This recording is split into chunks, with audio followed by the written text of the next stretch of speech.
Astrology in the context of existence is probably the best working title I have for myself at this point in time when it comes to recording this video. For those of you who don't know who I am, my name is NICO, aka Scarlet Moon. I do tarot readings, astrology readings, I work magic, I work with energy. I do a little bit of everything because that's how an eclectic solitary witch works. I've been kind of feeling called to start working on more in-depth videos on talking about the process of things like astrology and tarot, but also existence ourselves.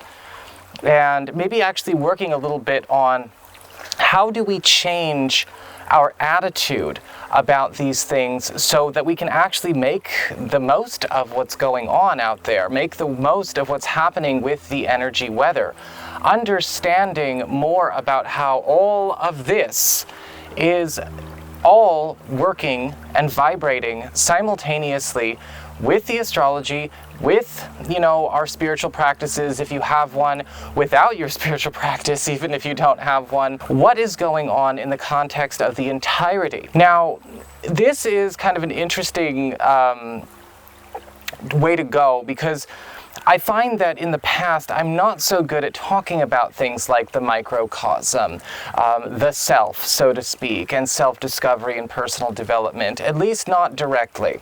But I find that I actually do okay when it comes to talking about things on a macrocosmic level. But when I do, and again, I hope that you can keep up with me, you have to understand that it is also happening on the microcosm. Astrology.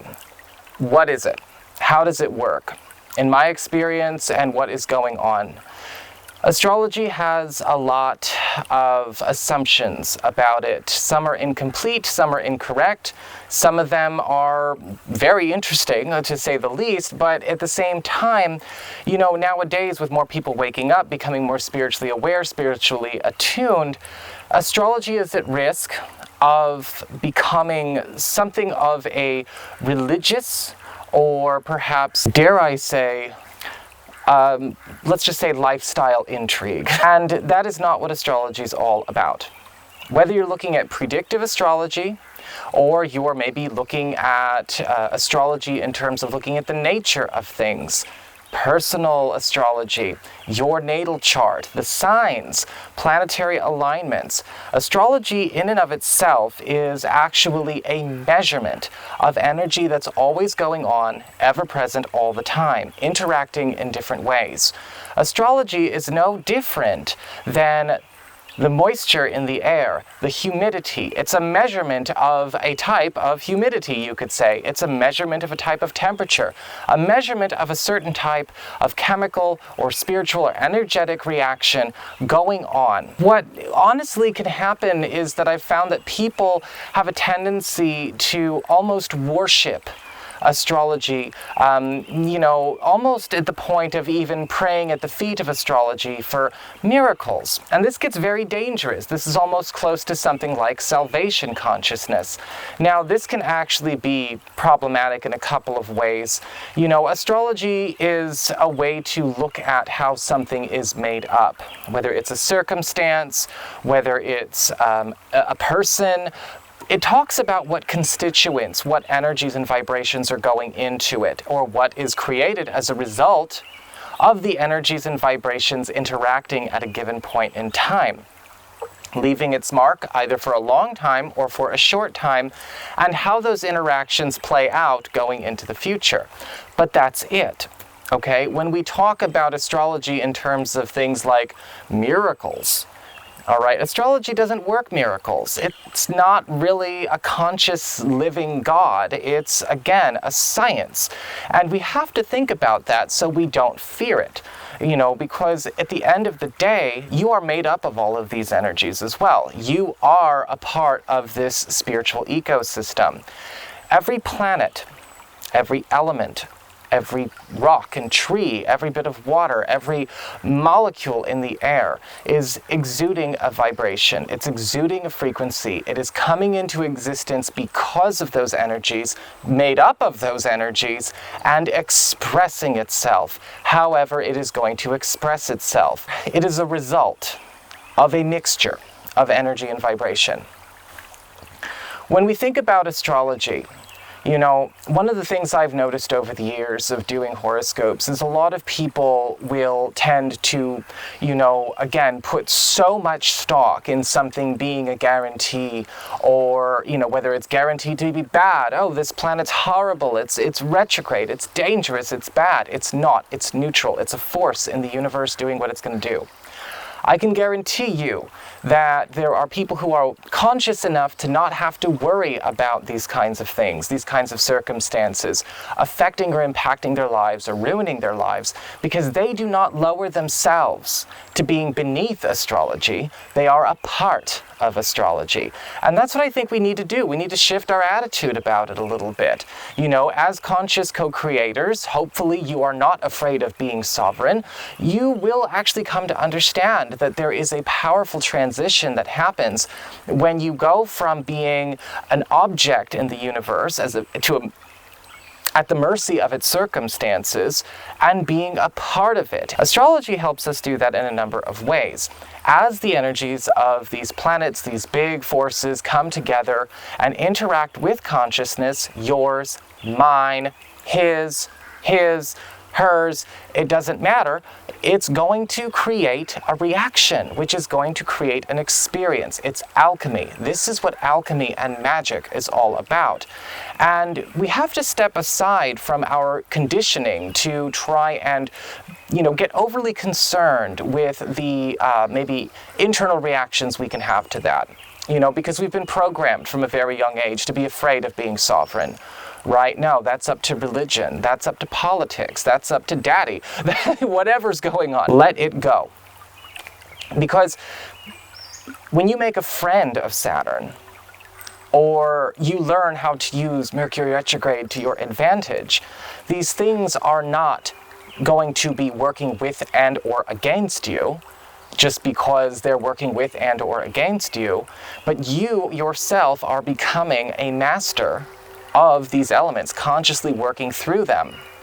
You have all of these powers in you, all right? If you actually, you know, are attuned with the idea of astrology, if it resonates with you, then you understand you have a Mercury in your chart, you have a Venus in your chart, you have a Pluto in your chart. These powers are already inside you. These energies, these influences are already at work. Therefore, they're a part of you. You're related to them. They're family. And much like family, or say our ethnic background, or our maybe racial heritage, we have all kinds of different shreds of different bloodlines and DNA and genetic memory that flows through us to help create this composite of this human experience we are.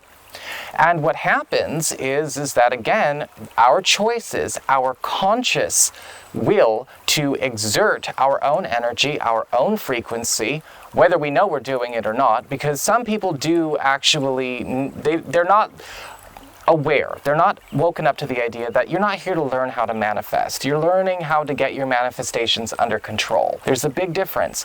And there's a situation that kind of comes up where people start to wake up a little bit when they realize, yeah, all of this is vying inside me.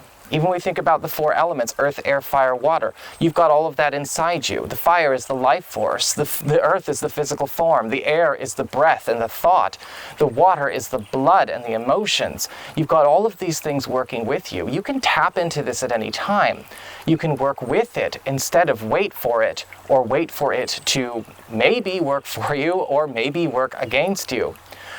Sometimes these energies will conflict and contrast, as they do. The planetary energies are not as diverse as you or I when it comes to their energetic makeup. You know, it's like fire and water are very distinct elements, and they produce a certain type of reaction, and that can sometimes be unpleasant for one or both elements, depending on what's going on. So you have to understand how to have some finesse when handling these energies in your experience. But you also have this very strong core self. The fact that you have, you know, your own tether to divine source, to source consciousness, to higher powers, means that you also have access to what could be considered, you know, the wild card of the entire vibrational spectrum. Endless potential. All right, when we think about ideas like the Philosopher's Stone, right, something that can actually transform and change into, you give the power to change anything into anything else. You have that within you. That's the divine spark. That's the divine will. So there are people out there that, astrology works when they want it to, and it doesn't when they don't. I can guarantee you again, for myself, there are plenty of times in astrology where I choose not to interact with the energy for one thing or another. Right? I can't wait on bated breath for astrology to do everything for me. I pay attention because when I'm working on my spiritual practice, when I'm working on something I really want to get done, when's a good day to launch this thing? When's a good day to put that out there? When is a good day to maybe cast that spell, do that ceremony? When is a good day to not have that conversation? I'm going to be paying attention because, again, the environment does affect my reality. Right? We are the microcosm and the macrocosm, so of course I'm going to pay attention. But I would never look at anything as a promise of a guaranteed miracle. There's no such thing as no such thing. I would not look at a guaranteed miracle just the same way I wouldn't look at a guaranteed curse or a death sentence. And I think that we have gotten into this place where if we're not careful, we're going to allow this system to become abused and misused. Astrology itself, I think, can help some folks when it comes to introspective and more personal and therapeutic work, but I also think that needs to be taken with a grain of salt. There shouldn't be this focus so much on over-identification with anything you've got going on in your chart or what you are. Do you know what I am? I'm a Virgo Sun, Libra rising with a moon in Leo. Thank you very much. I could tell you everything else too. Pluto in the first house, in Scorpio. I've got Mars in the 10th in Virgo, Venus in the 10th in Leo. Okay, fine. That could give you some context into what energy is present in me from my birth chart. But how I choose to use it depends on how conscious I am. How I choose to make it work for me. What I choose to let out. How I choose to express it. To optimize my existence, to live with choice, and to not act in bad faith, that is up to me. When we talk about the idea of acting in bad faith, acting in bad faith is basically doing something because you believe you have no other choice. You always have a choice, but if you believe you don't have another choice, it must be because you don't like your options, you don't want to consider your options, or maybe you're afraid to make the wrong choice, so you go with the one that seems to be the safest bet. Acting in bad faith, it has to be because you want it. And the same thing goes with astrology. Now, I'm not going to lie. Sometimes the environmental energies get really, really strong, right? We deal with that all the time. How many times have you heard me in a horoscope go, sometimes people are going to have a tough time when we're talking about this aspect in your chart. There are other people in your life, or maybe even yourself, who can't cope with this kind of intensity in the vibration, right?